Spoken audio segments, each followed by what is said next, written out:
It is early morning at Lange's station. I sit in the waiting room among other early morning travelers and think about the literary qualities of the station environment. No one belongs here, yet everyone belongs here, and everyone is on their way somewhere, but right now we are waiting. In waiting, anything can happen, or absolutely nothing. Nowadays, waiting means that 99% of those waiting are busy on their mobile phone. I have no opinion about it, but in a purely literary sense, it lowers the quality of the situation. There is something dead about a group of people with their eyes locked onto screens. But we are still, at the time of writing, two people who write, which can still be seen as a break from the trend, a quiet counteraction. I look at the clock on the wall in the waiting room and remember that it was the train that once made us synchronize time all over the country. Before the main railroad line was built between Gothenburg and Stockholm, it was not a big deal if the two cities had different times. The sun dictated that.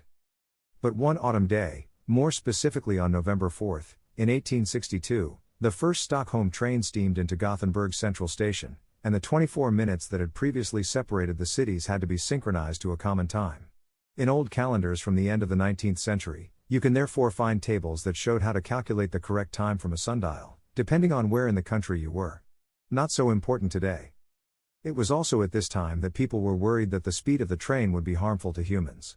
Today I'm speeding down to Gothenburg in half an hour, but I can't help but think about the harmfulness. It was believed, among other things, that the rapid sound and visual impressions during the journey could cause wear and tear on the poor train travelers. The tremors of the train were said to cause railway spine, which was certainly true, and Freud believed that travelers were at risk of suffering from railway anxiety. I wonder if we really got these questions straight. Can you still suffer from railway anxiety?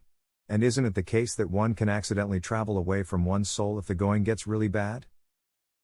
Mattias Kvick is a freelance cartoonist, artist, illustrator, and writer. Much of what he does is created in his studio in central Lange, Sweden, but the writing usually takes place in front of the computer in a small messy corner of the home in the same city. Mattias has worked with people with disabilities for over 30 years but in recent years has completely devoted himself to various freelance jobs. Mattias has appeared in a number of books as an illustrator, including the children's book Jag brukar vinka till en sten, by Karen Askarin, Idas Publishing House, and Tiden Manuskornas Ängel, by Anna Widerberg, Visto Publishing House. Since 2014, he has regularly drawn news pictures for Lange's newspaper under the heading Fick Tanked. During winter 2021/spring 2022, he was represented with 4 works on Nordic Salon for Contemporary Art at Dunkers Cultural Center in Helsingborg. In the fall of 2020, Mattias debuted as an author at Lange Publisher with the children's book Rockrose Resort, where he created both text and illustrations. In 2022, a Swedish audiobook of Rockrose Resort was released with him as the narrator. He is part of Team Lange and works with the production of our releases as an editor among other things.